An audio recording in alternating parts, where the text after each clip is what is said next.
Sinhala කුකරි class YouTube channel එකට ඔබ සැම සාදරයෙන් පිළිගන්නවා.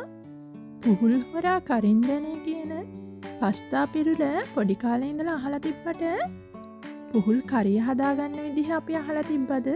මේ තියෙන්නේ අපේ මත්තේ විසික් කරපු පුහුල් ලට වලින් බලවුණු පුහුල් වැලක්. ඒකේ ගෙඩි තමා මේ. අද අපි මේ පුහුල් ගෙඩියක් කපලා රසවත් කරි එකක් හදාගමුද? මේ කරි එක හදන්නේ අපේ අම්මා. මේ තියෙන්නේ පුහුල් ගෙඩිය කපලා දැන් කරිය හදන්න ගත්ත ප්‍රමාණය.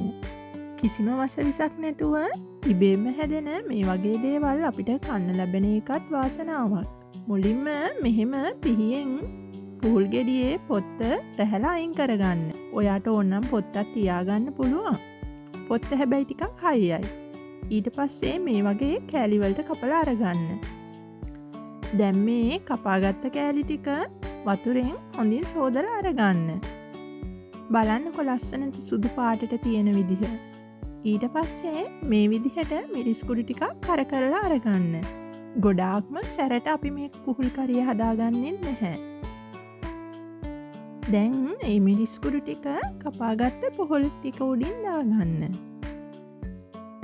ඊට පස්සේ බැදගත්ත 3-5 කුඩු ටිකකුත් එකට දාගන්න. ඊට පස්සේ කහ කුඩු ටිකකුත් දාගන්න. දැන් උණු කුඩු ටිකකුත් දාන්න. ඊට පස්සේ මේ ටික හොඳට මික්ස් කරගන්න. ඊට පස්සේ උළුහල්ලට කීපයකුත් දාගන්න. දැන් කපාගත්ත කරපිංච ටිකකුයි අමු මිරිස් ටිකකුයි ලූණු ටිකකුයි කුරුඳු පොතු කෑලි කිහිපයකුයි සුදුලූණු ටිකකුයි දාගන්න. ඊට පස්සේ මිටි පොල් කිරි ටිකකුයි දිය පොල් කිරි ටිකකුයි අරගෙන ඒ ඔක්කොම ටික මේ විදිහට පුහුල් එකට දාගන්න.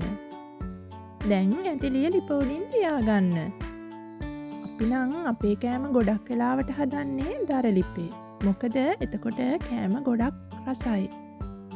ඊට පස්සේ මේ ටික කැටි ගහන්න දෙන්නේ නැතුව ටික වෙලාවක් හැඳිගා ගන්න. ඊට පස්සේ හිමීට තම්බ ගන්න. දැන් මේ වගේ තැම්බෙනකොට ගොරක කෑලි 2-3ක් ඒකට දාගන්න.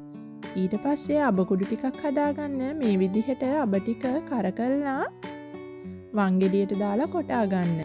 ඊට පස්සේ මේ විදිහට කරි එක උකු වුණාම අබ කුඩු ටික ඒක උඩින් ඉහා ගන්න. අබ කුඩු දාන එක අත්‍යවශ්‍යම නැහැ. ඒ වුණාට අබ වලින් කරි එක තවත් රස වෙනවා. මේ කරි එක ගෑවුන තැන කන්න පුළුවන්. ඔයාලත් මේ රෙසිපි එක try කරලා බලන්න.